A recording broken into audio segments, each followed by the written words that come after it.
is I make it more intelligible, and it does indeed start with the disaster. And Konsult is the name of this genre that I'm trying to invent. I'm going to talk about it, and so I'm going to give really big picture. I mean, I'm going to be working at the level of framing very large terms, and your job is to stay awake through it because when we're talking about so the framework, and then it's going to be the challenge of the studio and of the project to see if Consult is helpful to what you're doing, to what you're attempting to understand. Because when we address disaster in the context of education, we're suggesting that the real site of application is not the British Virgin Islands, but it's you. You are the site. And indeed, the philosophers say you or I, we are the catastrophe ourselves.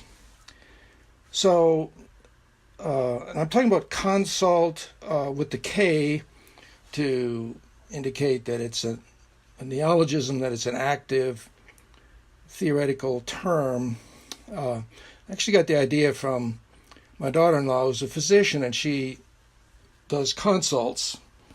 And she's a hematologist, so people in the hospital are always calling her, and that she's doing a consult. I said, that's great. I think I want to do consult as well, but I don't get to wear one of those cool white coats, unfortunately. So I'm talking about apparatus theory. Apparatus is a term we'll be talking about. It's I'm using the term from dispositif, is the way the term has been developed in French theory. I'm very much influenced by French theory, French post-structuralism, Telkel's school on one side, and also the Toronto school from another direction, which is such like as Marshall McLuhan and Eric Havelock, Walter Ong, those kind of people. And we're talking about the history of civilization having four apparati from all the way back to the Paleolithic. So I'm going to talk about the Paleo. This isn't something I've always done in the past with Mark. The Paleo is 40,000 years or so back. Oral apparatus beginning 10,000 years or so ago. Literacy 3,000 years ago in the Western tradition. And electricity beginning 300 years ago, around the time of the Industrial Revolution. We're going to think about those together. And your position sitting here today in one of the great universities of the world, having received all of this historical heritage. And literacy is the prototype of an apparatus. I'm going to talk a little bit more about that to say how it was defined. What I like about the term apparatus is helps us understand that a technology like alphabetic writing or the computer or spoken language for that matter, that these things are desiring machines or social machines. So yes, they're partly technological, but they're also partly ideological. And which is to say that they're invented in three registers. Yes, one of them is technology. This is the equipment. So we'll say literacy in the Western tradition is a story of the Greeks developing alphabetic writing, specifically the alphabet by inventing the vowel, specifically as a way to record the spoken word. So being able to associate a written letter with a specific sound of spoken Greek. That's the technology part. But classical Greeks also invented a new institution. They invented school. The academy, invented in 387 BC, established by Plato, was the first school in the Western tradition. And in that school, was invented, the operating practices that metaphysics will say for short, of literacy, of alphabetic writing. At MIT or the University of Florida, where I am, we are the heirs of Plato's Academy. And the third dimension that's also invented is the identity behaviors of a civilization that's appropriating this technology. And so the Greeks are credited with inventing not only alphabetic writing and school, but also specific behaviors of selfhood for individuals and collectively the democratic state. So selfhood, democratic state, these things are inventions also. And each of the four apparati, paleo through electrate, each one of them invents its own versions of these things, of technology, institutional practices, identity, behaviors. And the other thing to keep in mind is that one apparatus does not replace the other. So when the paleo passes over to the oral, and the oral passes over to literacy, and literacy over to electracy, it isn't that one replaces the other. Electracy does not replace literacy, but rather supplements it, adds a new layer to the stack, new institution, new sets of behavior, and so forth. So keep that in mind. These things accumulate and it becomes very complex. And part of the challenge of learning is to manage this entire stack. Now, the implications. So the first implication, what I've liked about apparatus theory when I've been teaching always is there's an optimistic dimension to this because the apparatus is invented. It's invented. It's not deterministic, and that's part of the theories that I've been most interested in. Is that they're precisely the reason why, for example, the French emphasized that the camera or the computer or whatever is a desiring machine, is to include this dimension of human desire, of fantasy, of imagination, as a factor in the invention of the apparatus. So they're invented, this is optimistic, and they're invented not only in the technology, they're invented in institutional practices, they're invented in individual behaviors, and so the invention takes place across a pop cycle, I like to call it, which is a transmedial circulation through the whole civilization. So this is optimistic. There's not just one way it can go. And as we know in the case of literacy, anyway, there are a number of literacies. China has a completely different tradition and history. If we were thinking about all this in Beijing, we would be talking about it slightly differently, but it'd be the same general framing nonetheless.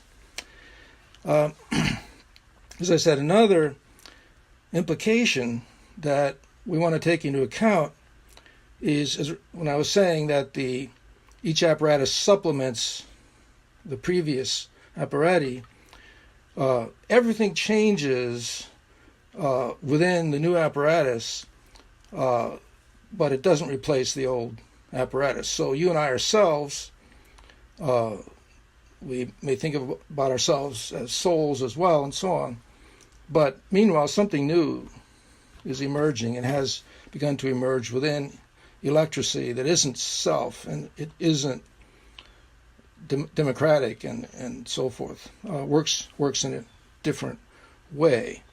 And when we are thinking about our projects in the discipline of design at MIT, we're literate.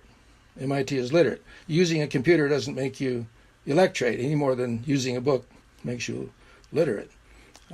So there are religions of the book. They remain metaphysically oral, though they're using writing in a very sophisticated way for the purposes of the metaphysics of orality. The computer can be used in very sophisticated ways, as you know, y'all know that, but still for the purposes of literacy. So Konsult is a way to, this kind of pedagogy, been developing for a while, as a way to integrate all this frame, and to think and approach the world in terms of all the history of the apparatus together. So and you're going to do it this semester. It is the idea. Mark. Now, how do we do this? So we can't do it all at once. All right. And so here's another term, heuretics. Now, heuretics is the logic of invention. I didn't create heuretics. Came across it actually because I've been working on creativity and stuff, invention, discovery for a long time, and discovered this word exists. It is Greek, from eureka, same root as eureka, heuristics. I saw that Ernst Gombrich, in one of his art history studies, used the term heurites. Heurites is a noun, one who finds. Made me think of one of Picasso's sayings, which is, "I don't seek, I find." And we would say this makes Picasso kind of electrate. But certainly heretics. So heretics is the logic of invention. The way it's defined as being the use of theory for the purposes of discovery or invention, as distinct from hermeneutics, using theory for the purposes of interpretation or critique.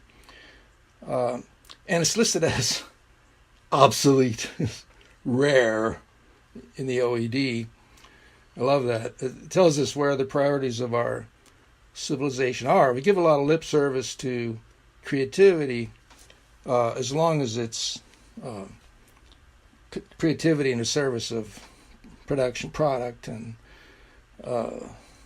consumer value, or machines or something. We don't think about this larger sense of discovery. So Konsult approaches education not from the side of disciplinary critique or disciplinary production, but from the side of how we create. And first of all, we have to create this way of learning itself. And so I would say to students I work with, or Rodanti or Iris right now, is what we're doing is heuretics. And you're being heurites, you're trying to find, you want to find, and the obligation is not to produce, but to find. So how do we do this? So the basic methodology is pretty basic. We're using the most fundamental form of understanding, of exploration that we have in language, and that is analogy. There are big fat books written about analogy as this really fundamental mode of knowing. And one of the more amusing things from the point of view of heuretics, from my point of view of apparatus theory, is I can sit back and go, as I see people just missing the boat all the way along. They don't know what's going on,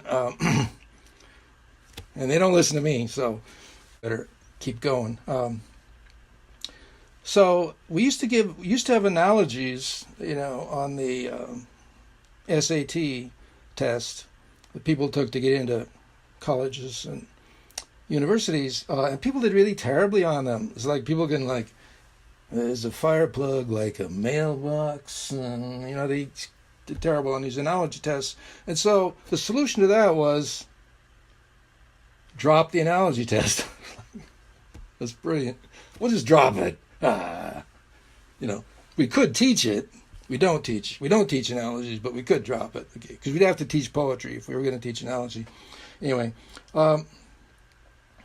so I'm going to use an analogy, several analogies throughout my discussion here. I recommend analogy to use. So when I'm trying to invent electricity and I'm inside of it, and you're inside of it, like they say, the last creature you want to ask about water is a fish. I mean, if you're inside of it, it's a little difficult to notice what's going on. But So I look at how Plato invented literacy. I mean, when he invented school, and specifically within school, he opens a new space in an oral civilization. Remember that. So he founds the academy in Athens, 387 BC. It's an oral civilization.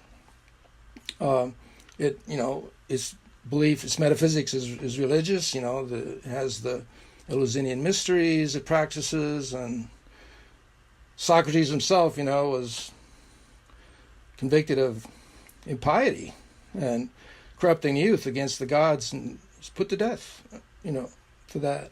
So it's an oral civilization. He opens this space, special place for reason, specifically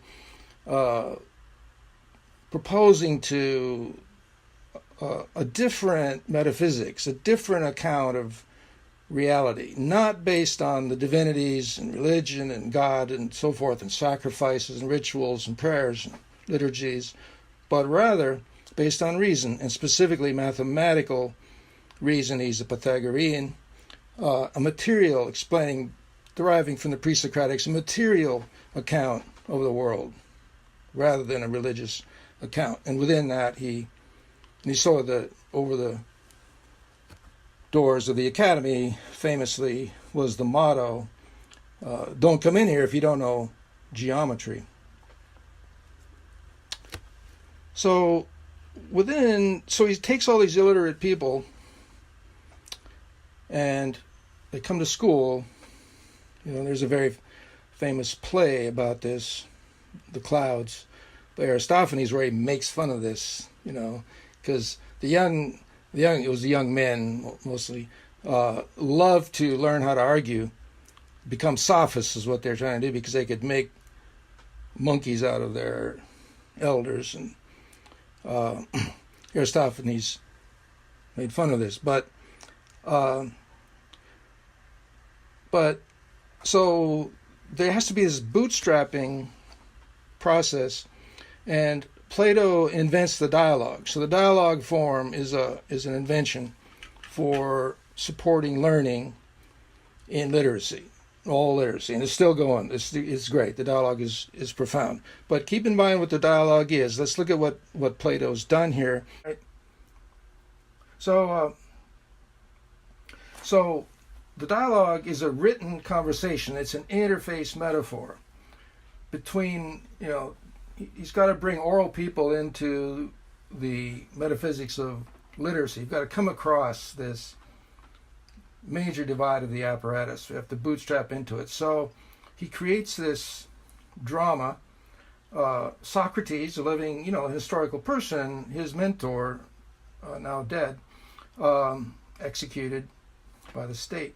And he makes him a conceptual persona, as he's called, and Socrates is going to dramatize how literacy works. He's going to dramatize this crossing over from oral to literate, and the way it works. So the interface metaphor is people. The students that come into the academy, they're familiar with conversations. They're familiar with having a conversation in the street. Socrates, in this persona, plays this gadfly, and an example I like is Euthyphro, the dialogue Euthyphro. And Euthyphro's on his way, very busy young man. He's going to prosecute, he's going to accuse his father of impiety. I like this one because that's the same crime that Socrates was executed for. So he's going to accuse his father of impiety, and so Socrates stops him, and now here comes the literate part. So far we're conversational, this is very familiar. The new part is Socrates begins to ask Euthyphro some questions. This is the interrogative mode, and it's dialectical, meaning he's starting to use logic, which is the methodological invention of alphabetic writing. Euthyphro doesn't know. He's not dialectical. He's not logical. And Socrates asks him to define his term, impiety. What do you mean? You're going to accuse your father of impiety? What do you mean by impiety? He's asking for a definition. That's literate. It would be like, asking me to, well, oh, you're going to use a program, you're going to use a computer, can you program, program the computer? I can't program the computer, right? I don't have that skill. That'd be like, asking an illiterate person to define terms. And this definition works in a specific way, which is what part of what the invention of literacy was noticing in the fine mesh of grammar and of syntax and so forth, is that it's possible to determine whether a statement is true or false. A propositional statement, you invent propositional logic, meaning a declaration, X is impious. That's a declarative statement in a neutral modality, and you can prove whether it's true or false. And part of the way you do that by definition of terms, well, what do you mean by impious? Is that Euthyphro started, and in the course of the dialogue, he contradicts himself. Noticing a contradiction in a statement is new. Like they just didn't notice contradictions in statements. Like our president today doesn't seem to notice contradictions in statements. Like, yesterday I said this, stop quoting me. I'm saying something else now. What difference does that make? The Trump is electorate. So, but so that was new. So I say, okay, that's cool. The Greeks specifically invented this power to determine whether a statement is true or false. In the case of religion, the concern was different. In religious metaphysics, one is concerned with right and wrong, right behavior. Impiety is wrong behavior. You've offended the gods by your behavior. That's wrong. So right and wrong is the religious metaphysics. Literacy creates true-false metaphysics. And so notice the scale I'm working at here. I'm saying all literacy. All literacy, the last 3,000 years, is concerned entirely with the metaphysics of true and false. That's what we care about. All of religious metaphysics concerned with right and wrong. That's all it cares about. It doesn't care about true and false. It cares about right and wrong. So this is a very high level, but it helps clarify what's going on. So, and now let's think specifically about apparatus in terms of invention, and inventions being this pop cycle, circulation, transmedial cooperation across different parts of a society. Because think about the invention of the computer. When we talk about the computer as a piece of equipment, yes, the electronic computer, very recent technologies of machines have made that possible as a machine, as an appareil, rather than a dispositif. But think about it as a bachelor machine. Use that notion of a bachelor machine, which is actually an electret idea of data metaphysics. But a bachelor machine is this juxtaposition of unrelated things that, when they're juxtaposed, they go together in some new and unexpected way. The meeting of an umbrella and a sewing machine on an operating table, as Lautremo said. That's a very useful way to think about inventions in the apparatus. So think about what comes together. Think about the bachelor machine of the computer. So there's Aristotle's invention of truth tables, because Aristotle took this idea of true-false and put it into truth tables. Turns out he increased a syllogism, and you can quite systematically and just in formal terms determine whether a statement is true or false just formally. You don't have to measure it up against any empirical matters, just in the way it's structured by its premises and conclusions. So the truth tables of Aristotle, true or false. 17th century, Leibniz, binary numbers, 1, 0. Tesla, that was 17th century. Tesla's logic gate in the 1890s is on-off, electric switch and logic gate. So 0, 1, so you got true, false, 0, 1, on-off. And then put it into an electric machine, you got the computer. That's the invention of the computer. The computer's not invented yesterday, it's invented over this very long haul. It's a desiring machine. People want to know the difference between true and false. And that was 3,000 years ago. And this is true of every machine desiring machine. It has this long tail, this long history. So we say, okay, from the point of view of analogy, for the purposes of invention, we need something like that for electricity. But now we're making the transition from literacy to electricity. Just like dialogue was to make transition from morality to literacy, now Konsult is making a transition from literacy to electricity. And we're taking literate folks such as ourselves, you and me, and we're going to start with an interface metaphor. So the Konsult with a K is an interface metaphor. So the part we're familiar with in the academy is consulting with a C. I mean, consulting is a collective pedagogy. Right now the world needs, something like 400 new cities. People are consulting with Mark to say, how do we build 400 new cities without polluting the crap out of the universe? With all the steel and concrete and so forth. And Mark has read The Three Little Pigs, and he says, there's a fourth pig. Build a house out of mud, build a house out of straw, build a house out of bricks, build it out of plastic. Sorry. So, I'm telling you, I have an idea for a new children's book now, but anyway. So Konsult, so part of it is consulting. So you're going to go to the British Virgin Islands, let's say, as consultants with a C, because they're in the middle of a disaster, Hurricane Irma, and now what? Climate change, be another Irma next year. So this is the challenge to say, within this consulting, within this idea of working for school and with the expertise of design and of architecture and of engineering, that's the familiar part.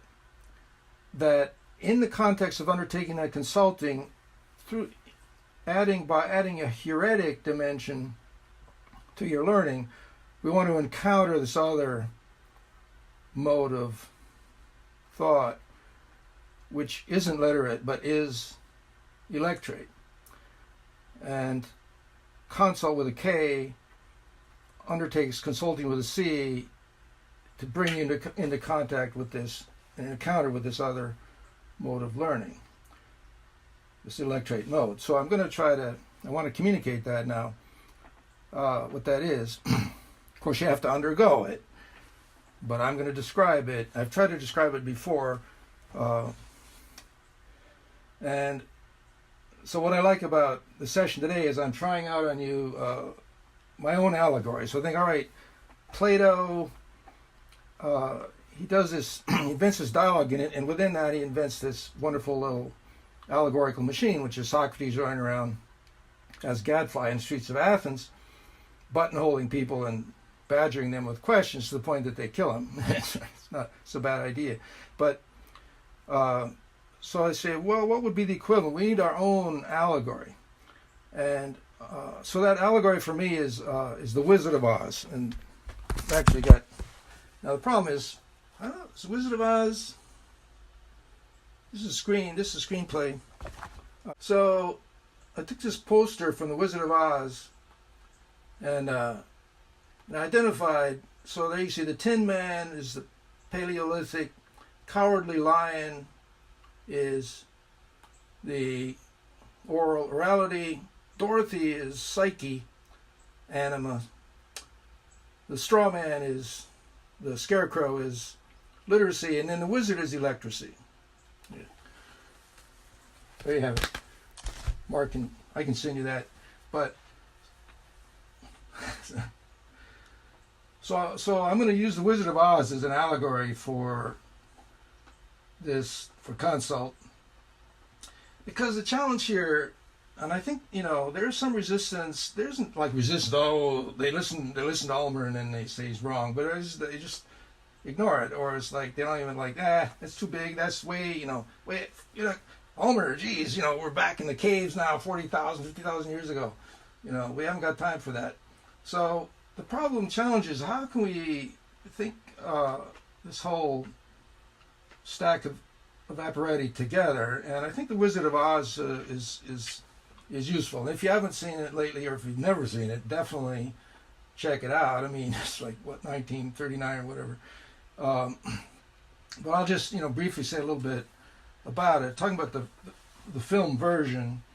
And in honor of Iris, I was thinking about this because, The Wizard of Oz is one of these things. There are many examples of it. It's the retelling of Homer's Odyssey, in the sense that it's a nostos. It's a story of being in exile and returning home, sort of a round trip. And and in this idea of this updating of the Odyssey, it helps us see this updating includes a transformation of consulting. So if we want to know what it was like to consult, and in the sense of consult that we're talking about with the K, means that we're not giving advice, we're asking for it. And in the Odyssey, so we know the story of the Odyssey, and Odysseus is marooned, if you like. I mean, he's held in thrall on an island by Circe, and he just can't get home. One thing after another goes wrong. He can't get home. The gods are against him. This is the cause. So what's the causality? This is the apparatus question you always want to ask. Again, when you're thinking at a very high level of generality, what is the cause within the metaphysics of orality? What causes things? And there the cause is divine. God is displeased. It won't rain. I can't get home. No, my cow died. Hurricane hit, destroyed my island. What did I do? What did I do to make the gods angry? And then it's thoughts and prayers. Children killed in school. Why does God hate us? That's So Circe relents. She feels bad, whatever. So she says, look. She tells Odysseus, okay, if you want to get home, you're going to have to go to Hades and consult, which is the land of the dead. You're going to have to go to Hades and consult with Tiresias, the blind seer, who has experienced, of course, both sides of the gender gap, both sexes. He's in Hades, and you're going to have to go there. That's like, no problem. That's like, because, in an oral world, but how do you do it, though? And there is a way, and Circe gives him some advice, but Odysseus knows how to do it. And it involves sacrifice, it involves a ritual, and there's wonderful, like the first canto, instead of Ezra Pound's cantos, is a retelling of citing, it's translation of the old tale. But Odysseus has his crew, and they get a bunch of bullocks, and they grid out a pit, and they build this fire, and they start slaughtering the bullocks, and they fill the pit with blood. And this blood draws the spirits of the dead out from Hades, and they come wandering out. Hordes of them. Night of the Living Dead, zombies. And they want some of that blood. And he has to fight them off, and calls for more bullocks. And he pulls out the narrow sword, and he sits tight by the blood until Tiresias shows up, who finally does. And Tiresias tells him. Other things happen as well. It's a great story. But so he consults with Tiresias. This is what we're saying, is you're consulting with the disaster. You're not telling, with the K, as with the C, you're telling the disaster what to do. You're taking your expertise, and they need it. There's nothing wrong with science, nothing wrong with engineering at all. Go for it, But with a K, consult, you're receiving from the disaster. The disaster teaching you something. You're receiving. This is the position of consult. So, in the Wizard of Oz story, Dorothy, she's in Kansas. In the film, that's black and white. And she's in a lot of troubles there. School, home, family, money, everything. Things aren't going well. Now, she's not with the family. There's a situation, and a tornado comes up. It's Kansas, after all. Cyclone, tornado. Family's in a storm shelter. She's in a house with her dog Toto.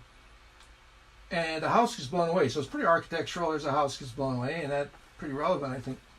Part of the allegory. So she's in the house, and she gets blown into this other world, this Munchkin land, this magic land of Oz.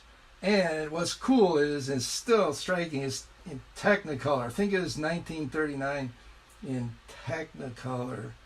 You know, people are like, whoa, do that again. I can't believe it, Technicolor. And part of what's interesting here is that it turns out that Oz, this magic land, is very like Kansas in some ways. Like, she's not in Kansas anymore, Toto, but it's very like Kansas. Like, there's a kind of a simulacrum repetition. There's a stacking between Kansas and Oz, and that's important. So anyway, her house lands on one of the wicked witches. Like, there's a witch for each quarter, like 2 good ones, 2 bad ones. She lands on one of the wicked witches and kills her, which everybody's really happy about. And this good witch says, all right, well, here, you can have these slippers, ruby slippers in the movie, from the wicked witch. They're very powerful. You can have those. But in order to get home, find out how to get home, you have to follow the yellow brick road to the Emerald City and meet the Wizard of Oz, and he'll tell you how to get home. So it's like this same Nostos is consulting, and then Dorothy has this adventure, which I want to talk about. But one way to think about it, like you say, think about it, so like Kansas is home. Like, you're all from Iran and, you know, wherever, heck, all over the place, Greece, and then you're in MIT, and that's Oz. You know, the yellow brick road is, you know, you're Dorothy, and, you know, those wicked witches, like, those are the faculty, you know, the crazy monkeys, you know, the trials and tests, those are the stupid exams. Think about it that way. I don't know how useful that is, but I want to focus on something, because I'm thinking about the Wizard of Oz as this allegory of the 3 virtues. Mark, you've heard me, you know, I keep telling you about theopraxesis, and you're such a quick study. I mean, you actually use theopraxesis correctly, and you're probably the only person besides me that does. So I'm going to try to explain theopraxesis again. And again, I'm going to make very, very large claims, and, you know, I'll try to make them persuasive. But so in following the yellow brick road for the consultancy going to the Emerald City, Dorothy was in bad shape, right? I mean, she's in trouble. She's a learner like you. And she encounters 3 figures. A scarecrow who doesn't have a brain but wants a brain. A cowardly lion who lacks courage, wants courage. And a Tin Woodman, all rusted, frozen, who wants a heart he can't feel. And these, and I'm going to quibble a little bit with L. Frank Baum about how to identify these 3, but these 3 figures are the 3 virtues that constitute the subject matter of a huge amount of Western culture, philosophy, art, literature. Like, they just tell the story of this trio. This trio are your virtues. Like, so these 3 are part of Dorothy's being. They are her capacities, but they're her capacities in the state of what Aristotle called steresis, S-T-E-R-E-S-I-S, steresis. They're in the privative state. They're in the state of potentiality. They're in the state of impotence because these powers aren't usable yet. So the scarecrow can't think. Uh, the lion doesn't have will. The Tin Woodman cannot feel. No viscera. And that's Dorothy. That's you.